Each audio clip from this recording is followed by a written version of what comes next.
All right, folks, welcome in. This is Lawrence Dockery. I'm your host, and this is another brand new edition of the 901 Soccer Podcast here on Bluff City Media. You can find me on Twitter at LDoc93. You can find the 901 Soccer Podcast on Twitter at 901 Soccer Pod. You can find Bluff City Media on Twitter at Bluff City_media. Then, of course, you can find us on Facebook as well. Just search 901 Soccer on Facebook. Just search Bluff City Media on Facebook. And, of course, if you're watching this, you're watching it on YouTube. So go ahead and subscribe to the channel, like the video, and leave something down in the comments because I'm always happy to engage with you in the comments. I'm also happy to engage with you on Twitter and Facebook as well. I'll take what I can get wherever I can get it.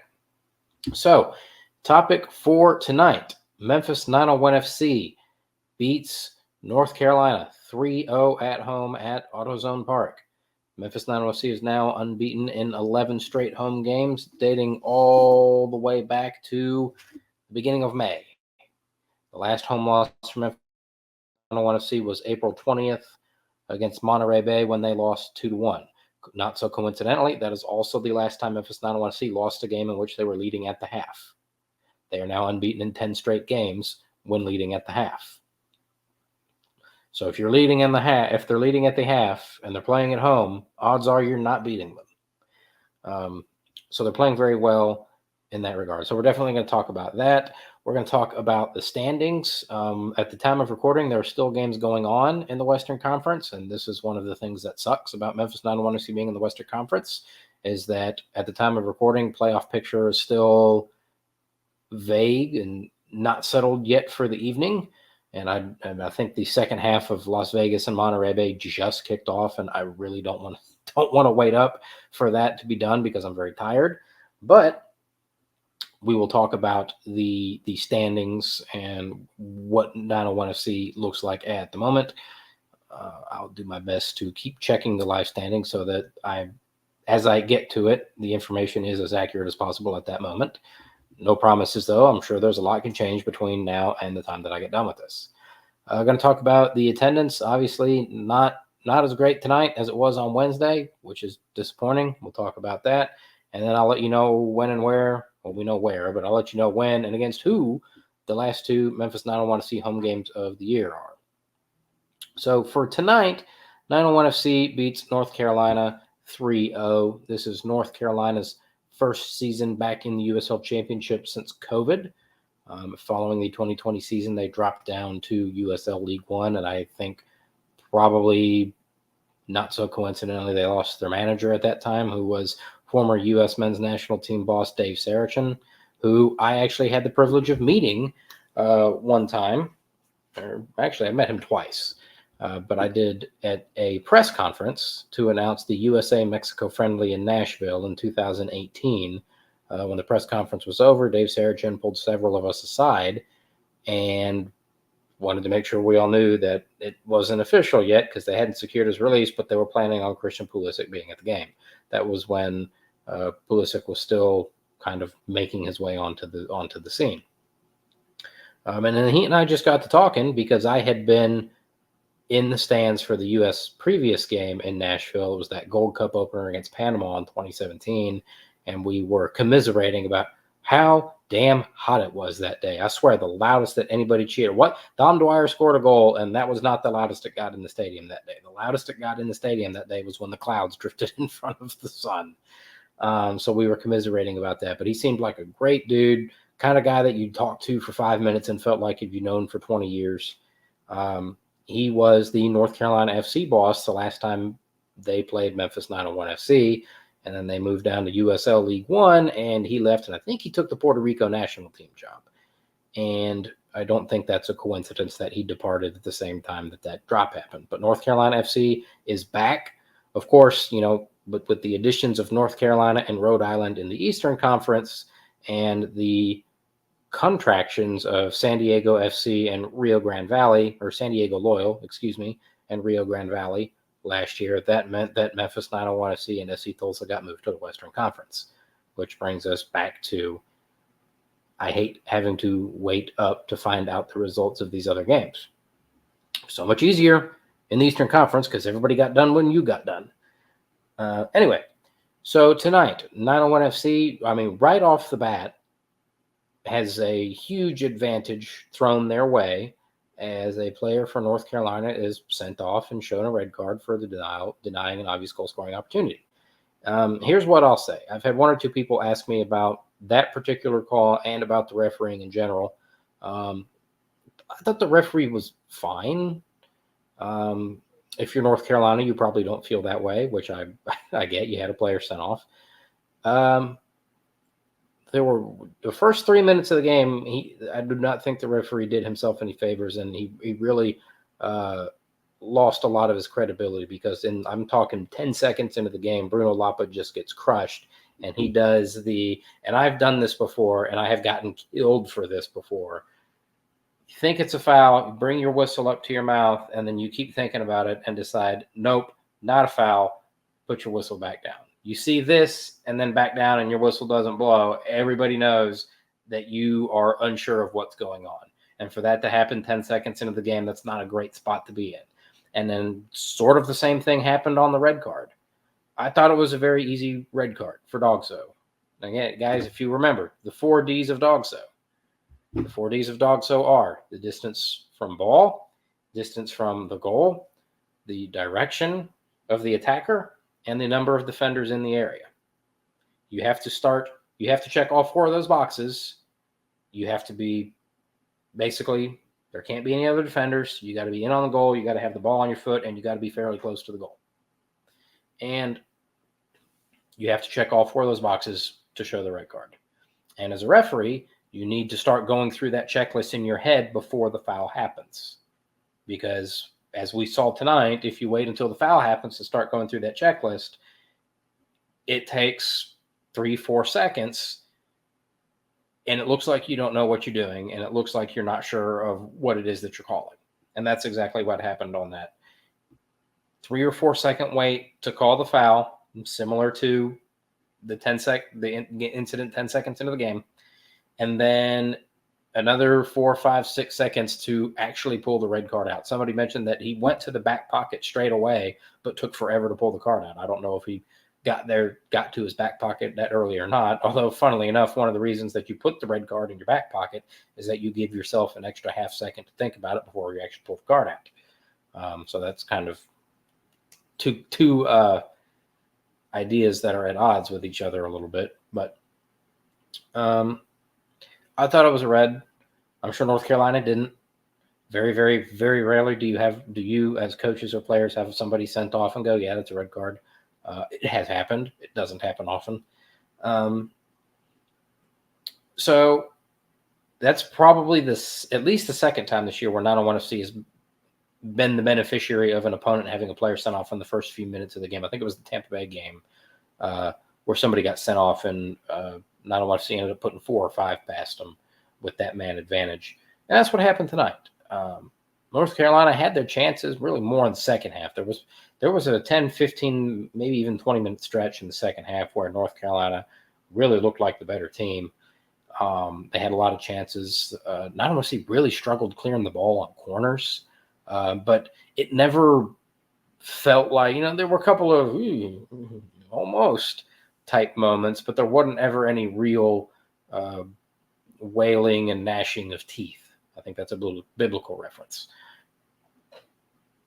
But eventually, a team with as potent as an attack, I think that's right, as Memphis 901 FC, you're up a man. It's not going to be too long before you start putting the ball in the net. And welcome back Marlon Santos, because his presence was sorely missed on Wednesday, red card suspension. And, there were a lot of chances on Wednesday that you think maybe Marlon puts those in. And that was the case tonight. Marlon got his chances, and he had a lot of chance. He scored 2 goals, and he had a lot more chances for that hat trick. He wanted that hat trick, and I wanted him to get the hat trick because hat tricks are fun. I also think we should do a thing in soccer like they do in hockey when somebody gets a hat trick, that we all take our hat off and throw it onto the field. That would be cool. I don't know how. It's probably easier to do in a hockey arena than it is on a soccer field, or a soccer field in a baseball stadium. But I'm not above borrowing that because I think it's cool. But Marlon puts them up 1-0. Second goal is a great ball down the right side for Dylan Borsak. Borsak crosses into the box. Marlon taps it in, and it's 2-0. And I'll give North Carolina credit here. I had turned in the press box and said to somebody after that first goal, you're down a goal, you're down a man in the first 9 minutes of the game. It gets real easy to close up shop and just be done with it. Like we saw against the Charleston Battery in 2022, when Charleston had 5 different members of the team, 3 players and 2 coaches sent off and shown red cards, and they lost 5-0. That was I had never seen anything like that at the time, and to this day still have not seen anything like that. That was absolutely crazy. And the writing was on the wall that Ben Pierman might have, been on the way out of town to Charleston. But no sense dwelling on the past. 901 FC gets the win tonight. You get into halftime and it's 2-0. Come out for the second half. A very heavy sheets of mist start falling, which put paid to the fireworks show, which was kind of a bummer because I was looking forward to the fireworks because I like fireworks. And I guess the good news is that 901 FC can sell people on, hey, fireworks again for the next home game, but we'll talk more about that later. And North Carolina really came out with a purpose in that second half. I thought they had not any chances that had your heart in your throat, but enough to make you just a little bit nervous. Not nervous that you were gonna blow the game, but just nervous enough that they might get one and make it more nervous, if that makes sense. And after the game, that's something, Coach Glass briefly touched on that. He's like, maybe they got a couple of chances in the second half, but we always felt like that we were in control. And I think for the most part they were. And then Luis Fernando comes on as a substitute in the 70th minute, and he's on the field for all of 45 seconds and makes it 3-0. That's just the way they drew it up. You bring them on as a substitute, and you make it 3-0. And now, all of that pressure for North Carolina did almost end up paying off because they got a penalty. And here's a fun little tidbit. One of the things that I have always really enjoyed about covering 901 FC is looking at opposing teams' rosters and seeing a name that you recognize from like 10 years ago. That was a big name in a upper mid-tier name in American soccer. The one that comes to mind is Jose Torres, 2 or 3 years ago, playing for the Colorado Springs Switchbacks. Jose Torres was like he was always going to be the next big thing in American soccer for the U.S. men's national team. I think he even played at the World Cup in 2010 in South Africa. And, he couldn't buy a goal under Bob Bradley and couldn't buy a goal under Jurgen Klinsmann. And I don't know if he was part of Bruce Arena 2.0. I don't think so, but I don't know that for sure. But it just always felt like he got so many chances. And then all of a sudden you just look up and I'm like, oh, Jose Torres. And that's a name that, that could be anybody if we're being real. So that you look it up and you're like, no, he's 30-something years old, and look it up online and sure enough, this is the Jose Torres that used to play for the U.S. men's national team. That's kind of cool. Handled something not quite to that level, but something with a name that I recognize. There's a guy for North Carolina named Olex Anderson, Oalex. He's from St. Vincent and the Grenadines. And I'm like, I recognize that name. Why do I recognize that name? And I'm thinking, I'm like, St. Vincent and the Grenadines. Olex Anderson scored in a World Cup qualifier against the U.S. men's national team in 2015 in a game played at a baseball stadium. They played at Busch Stadium in St. Louis, and Olex Anderson gave St. Vincent and the Grenadines a 1-0 lead in like the first 5 minutes of that game against the U.S. Now, the U.S. ended up winning, I think, 6-1. That was the advent of my Josie Altidore Drake meme. Scoring goals scoring goals to help your team get to the World Cup. No, not like this. Scoring goals up 5-1 in the 88th minute against St. Vincent and the Grenadines. That's Josie Altidore. Always scored when you didn't need him to. I got a lot of mileage out of that meme. I got a lot of mileage out of that, and I'm always on the lookout. I keep it saved just for special occasions. Maybe just somebody will pop up. Oh, throwback to Josie Altidore or whatever. I'm like, oh, boop. That's always fun. I get a lot of mileage out of it. But that was a blast from the past, and this was an interesting little scenario with Olex Anderson and this penalty. I was able to educate somebody on Twitter, which was not really my intent, but somebody told me that they were like, I did not know about that. Thanks for sharing. So you're welcome. So this is why it helps that I'm your friendly neighborhood referee. At the taking of a penalty kick, and this is at the rec level, I always tell players this, and once you get to competitive tournaments, I feel like they should know, especially once you get into the upper levels. And I don't think this was a case where the players didn't know. I think it was dispute. There was factual dispute about the proceeding. So if at the taking of a penalty kick, if you are taking a penalty kick at a rec league or at like a U9, U10, U11 level, I'll tell the penalty taker, if you hit the post, if you hit the other post, or if you hit the crossbar, you cannot be the next player to touch it. If it hits the keeper and it comes back out, then you can. If it goes in or if it goes high or goes wide, we don't need to worry about anything. Okay, yes, sir. So Olex Anderson steps up, takes the penalty kick. It hits the post. Tyler Derrick dives. It hits the post, comes back out. Olex Anderson taps in the rebound, 3-1. No, Derrick immediately jumps up and is just like pointing. And I was like the Leonardo DiCaprio meme. I was pointing. I was like, no, you can't touch that. And so the dispute was, had Tyler Derrick touched it or not? Had he tipped it onto the post or had it glanced off of him off the rebound? Ultimately, they said, didn't touch Tyler Derrick. We're restarting with an indirect free kick. So there you go. That is that. If you had questions about that sequence, that's what that was. The kicker cannot touch the ball again until somebody else touches it.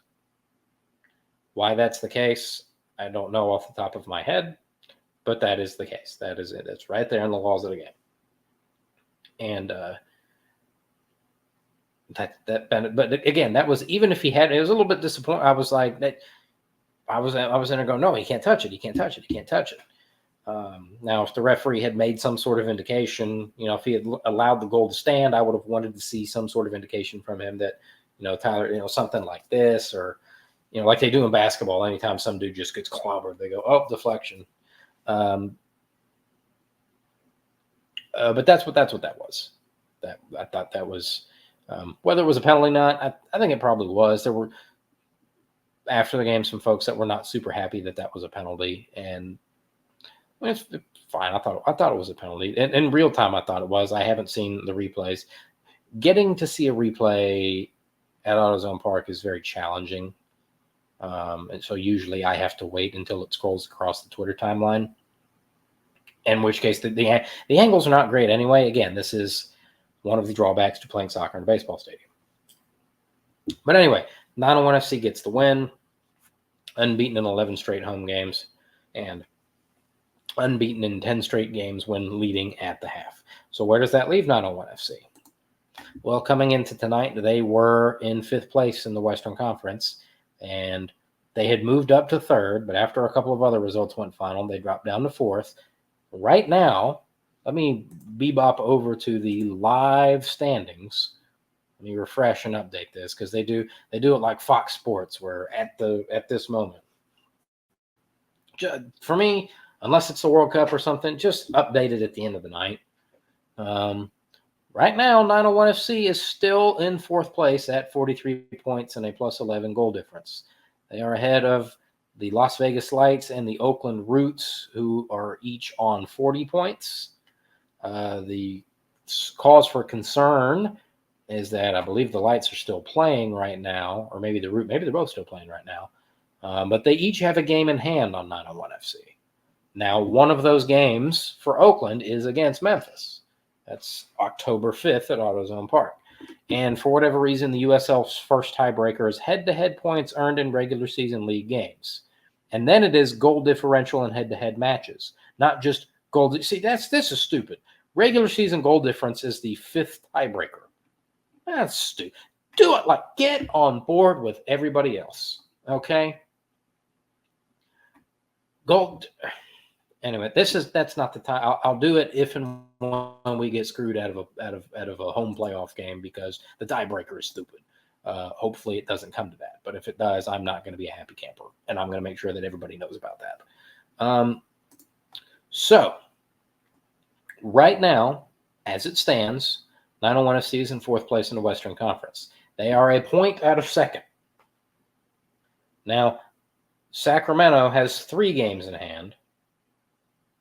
One of those is against 901 FC. To me, there's not. You want that. You want to be in the top 4. After that, whatever happens, happens. I would like another home playoff game. We've had home playoff games each of the last 2 years. Some of them have gone well. Some of them have not. 2 of them drew great crowds. One of them did not. More about that later. But I'm feeling pretty good about being in the playoffs. It's not officially locked up. As a matter of fact, nobody in the Western Conference has officially clinched a playoff spot, and nobody is officially eliminated. That's kind of crazy. And there's only 5 or 6 games left in the regular season. In the East, you've already got 2 teams with locked up playoff spots and 1 team that's eliminated. Louisville and Charleston are tops in the East. Miami is out. Right now, New Mexico is first in the West. I don't think anybody's catching them. They've got 51 points. 901 FC's back down in fourth with 43. Orange County is right there at 8 with 31, and Tulsa's down at 9 with 31. So if I was Tulsa, I would be unhappy too because they've got negative 12 goal difference, but Orange County's negative 14. See, this USL, this is not hard. So it's tight, and it's going to come down to the wire. Luckily, 901 FC's been playing very well at home, and they've got 2 more home games, and hopefully they don't drop any points in those because you're going to need every last point. You are going to need every last point, and they get a bye week. They're off again, which for a team that's a little bit banged up every so often, and it's a team that's got as short of a bench as they do, getting a bye and then 2 home games and then another bye as you gear up for the stretch run in the season, I think probably is very helpful. You got at Louisville on the 28th. You got next weekend off, and then you're at Louisville on the 28th. Then you're back at home, and we'll touch on that. We'll touch on the schedule in a minute. What I wanted to talk about before we got there is the attendance tonight. Obviously, there were over 3,000 people at Wednesday night's game for Hometown Heroes Night. That was good. They did a lot of stuff in the community in the week and a half leading up to that game. Shelby County Health Department, Shelby County Sheriff, Memphis Fire Department. They had the Memphis Police Department out there. Anybody that is considered a quote unquote frontline worker was out there, and they had been making all of those appearances around town earlier in the week, and it paid off. Between Wednesday and Saturday, not a whole lot you can do. The 26-10 tonight is still disappointing to me because it was Saturday, where you had 3,000 on Wednesday. So, 400 people less is disappointing, especially because, the Tiger football team was out of town. They were on the road in Tallahassee, and they weren't playing at the same time. They played at 11 o'clock this morning, and they got done at right about 2:30. And that was a hell of a football game. Shout out to Ryan Silverfield and the Memphis Tigers. You can follow Bluff City Media for continuing Tiger coverage. BluffCityMedia.co, become an insider, hang out on the Discord with us. The Discord chat for the Tiger football team was wild all day today. It was a lot of fun. And so shout out to the Tigers for going on the road, getting a big win, 3-0 on the season now, but they were on the road. And as that relates to 901 FC, not only were they not here, they were done several hours before 901 FC started. Yes, the Southern Heritage Classic was going on at the Liberty Bowl, but since Jackson State bailed on the game, the crowd for that game was in the toilet. It didn't look good. I believe they're coming back in the next couple of years, and it's going to be Jackson State, Tennessee State, like it's supposed to have been for all these years. And that's always a big one. Hey, ESPN even uses it in their college football commercials. They got a 2-second clip of the Tigers, and they got a 2-second clip of the Southern Heritage Classic out of the artist formerly known as the Liberty Bowl. So yes, the crowd tonight was disappointing. Am I going to yell and scream about it? No. I did my yelling and it wasn't so much yelling and screaming, but I did my hit the panic button a couple of weeks ago. And once you've hit it, there's really no point in hitting it again. And it is what it is at this point. I think if we're going to see a bump, it's not going to be till next year. They're already trying to start getting ahead. They are already starting to try to get a head start on getting it up for next year. Season ticket sales for new season ticket holders are already on sale. Allegedly, renewal for current season ticket holders is coming soon. That will probably be, my guess would be after the last home game. I don't know that to be true. Nobody's told me anything. That's just where my brain takes me. So I think it's down again this year. It's going to be, barring, 6,000 people for each of the next 2 games and then 6,000 people for a home playoff game. I am not anticipating the attendance matching or surpassing last year. I am, in fact, anticipating it being lower this year, which is really frustrating because this team is good. They're right now top 4 in the conference, unbeaten in 11 straight home games. They defend home turf well. You've got a coach that wants to be here. You've got players that want to be here. You've got an organization that is getting out and about in the community more. It deserves and demands your respect and your patronage.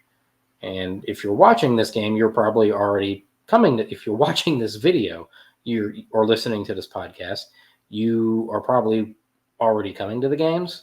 And if you're not, don't take it personally, but shame on you. Because as Memphians, everybody wants somebody that's going to represent Memphis and blue-collar town. And, that's why the Grit Grind Grizzlies were so popular, because they really embodied Memphis. And that's what this 901FC team is. They don't have the biggest budget in the league. Far from it. They've been on the record several times saying that. And, there's no quit in this team. And they've played well in a tougher conference, and it's a very tight playoff race. And it is very depressing and disappointing that this city won't get behind them. And I'm not asking for, I'm not asking to be Louisville or New Mexico or El Paso or Indy. That's not what I'm asking for. I'm not asking you to be the Seattle Sounders. I'm asking to stop the bleeding and pump some new blood, some new units of blood in there. That's what I'm asking for. And I feel like this team has done enough to deserve that from this city, and it's not happening, and that's frustrating. So, that being said, there are 2 Memphis 901FC home games left this year, and 5 overall. There's 5 regular season games left. Like I said, they got a week off, and they're at Louisville. That's going to be tough. The thing that makes you feel just a little bit better about that is, Stephen Glass has done very well against Louisville City. Drew with them here last year. Went on the road and beat them in Louisville. I was there for that. Beat them handily, I might add, in their house. Even back before that, Ben Pierman's last year in Memphis. I think they got a draw here with Louisville and went on the road and beat them at Louisville. That was the Philip Goodrum 97th minute winner, and then 5 people got sent off after the final whistle, which was crazy. It's also really funny that that's where Philip Goodrum plays now after Tulsa sent him to Louisville, because let me tell you what, they hated him there. My word, did they hate Philip Goodrum in Louisville. Holy moly. It was unanimous. Philip Goodrum was public enemy number 1 at Louisville City. And now he plays there, which is just fantastic irony. So you're on the road at Louisville.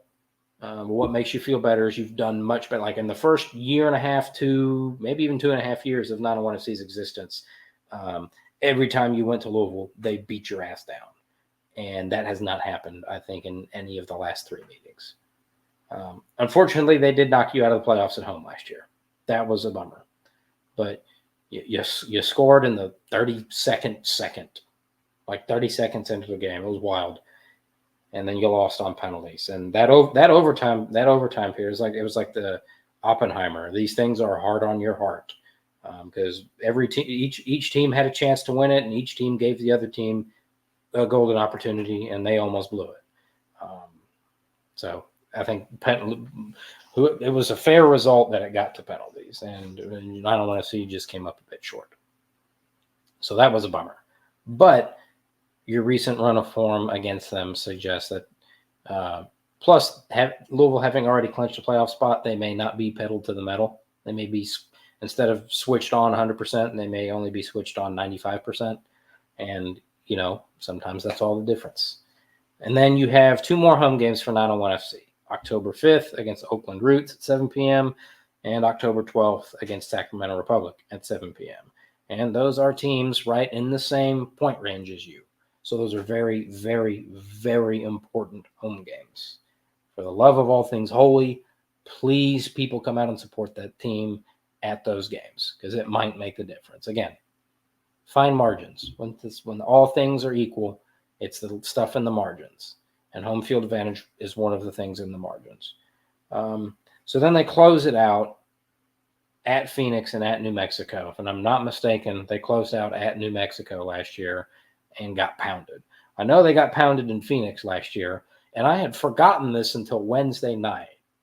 And somebody brought it to my attention on Wednesday night that, we're all geared up. That was right around 4th of July weekend last year, if I'm not mistaken, in Phoenix. And that's, that was one where I might have gone off the deep end a little bit.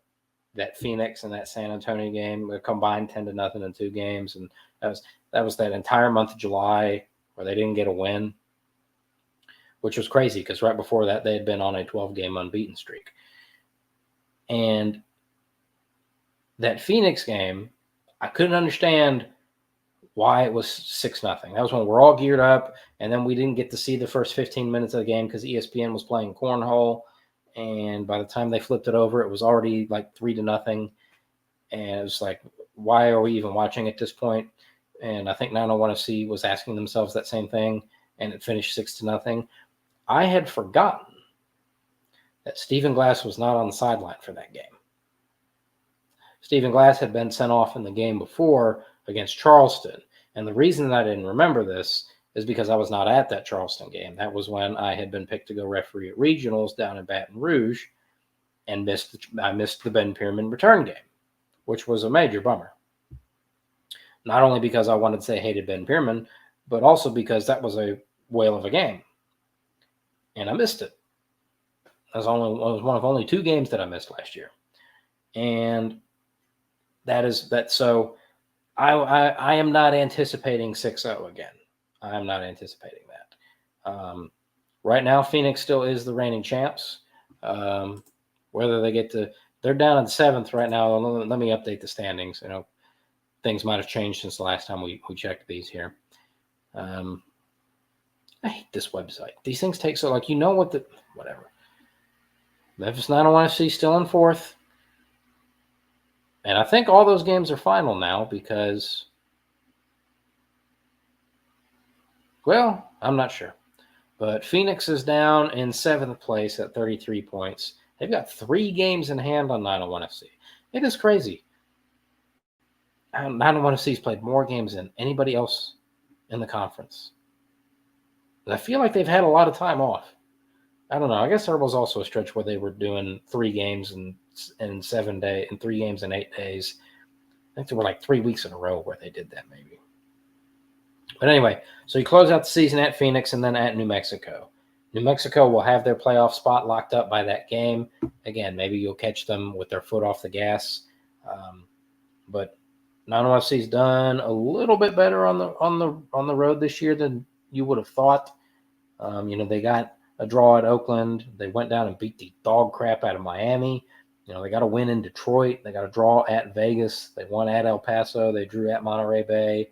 I was there in Birmingham when they beat the Legion 3-0, which was awesome, especially considering how miserable that experience in the press box was. They put me in a room where the lights didn't work, and I had no Wi-Fi, no game notes, no press meal, no nothing.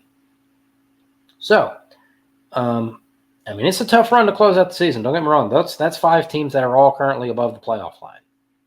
That is a tough way to tough 5-game stretch to close out your season. But this is a tough team. I don't think there's any reason they can't. Let's see. That's a maximum total number of points is 15. I think they can get somewhere around 9 or 10 points out of that. Not necessarily that they should, but they can. 15 would obviously be fantastic. That would put you, I have to imagine you'd be at least a top 3 seed at that point. But who knows? It is a double-edged sword that 2 of those games are against teams that you're right there with. But we'll just have to wait and see. It's going to shape up to be a fun run to the finish.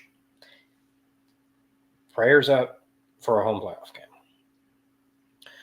And that is going to do it for us here tonight on the 901 Soccer Podcast. I want to say thanks, everybody, for tuning in. And remember, I'm Lawrence Dockery, and you can find me on Twitter at LDoc93. Find the 901 Soccer Podcast on Twitter at 901 Soccer Pod. Find Bluff City Media on Twitter at Bluff City_media. Over on Facebook, 901 Soccer, Bluff City Media. And, of course, on YouTube, like, comment, subscribe to the Bluff City Media channel. Become an insider on the Bluff City Media website, bluffcitymedia.co. You can be in the Discord.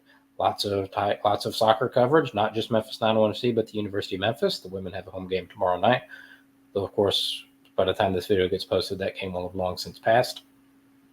And, Tiger basketball, Tiger football, Grizzlies, all of it.